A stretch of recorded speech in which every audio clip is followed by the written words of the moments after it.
What's up, YouTube? So I got asked a retrospective about Josh Gibson, a Negro League catcher who was one of the greatest baseball players ever, played for the Homestead Grays, and my thoughts and takes. This man was like, it's like a myth almost. It's like when you talk about Satchel Paige, but it's like when you talk about Jack Johnson, it's like when you talk about Jesse Owens, or when you talk about Jim Thorpe, or when you talk about Wilt Chamberlain or Bill Russell. They almost like mythological figures because they're people who were witness to how great they were. However, because of the climate, the unwritten rules where black players weren't allowed to play in Major League Baseball, we never got to see what could have been. And he happened to pass the year that Major League Baseball integrated. He was only 35, and that's such a travesty. This man was called the Black Babe Ruth. I mean, they said he hit the ball out of Yankee Stadium.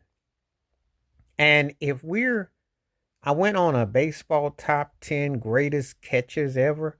They only had him second to Johnny Bench. So thinking about where they had him ranked above Yogi Berra and a lot of so-called some prominent baseball catchers, it should tell you how great he was. You wouldn't even understand the totality unless you just, it just was he was a rare kind of talent. And the kind of talent that, um, it was like amazing, when you, um, think about that kind of talent, it just doesn't come across every day.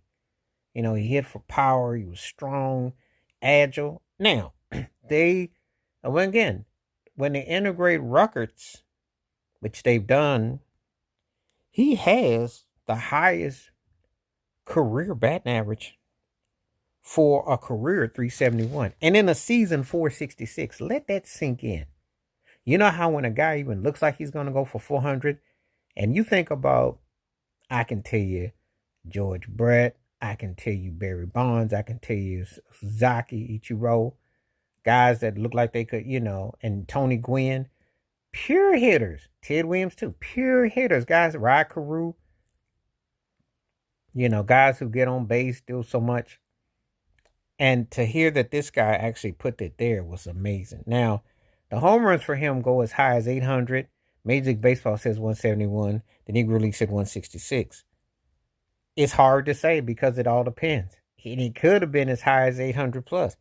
He was that dominant. He stood at 6'1", 210 pounds. Strong.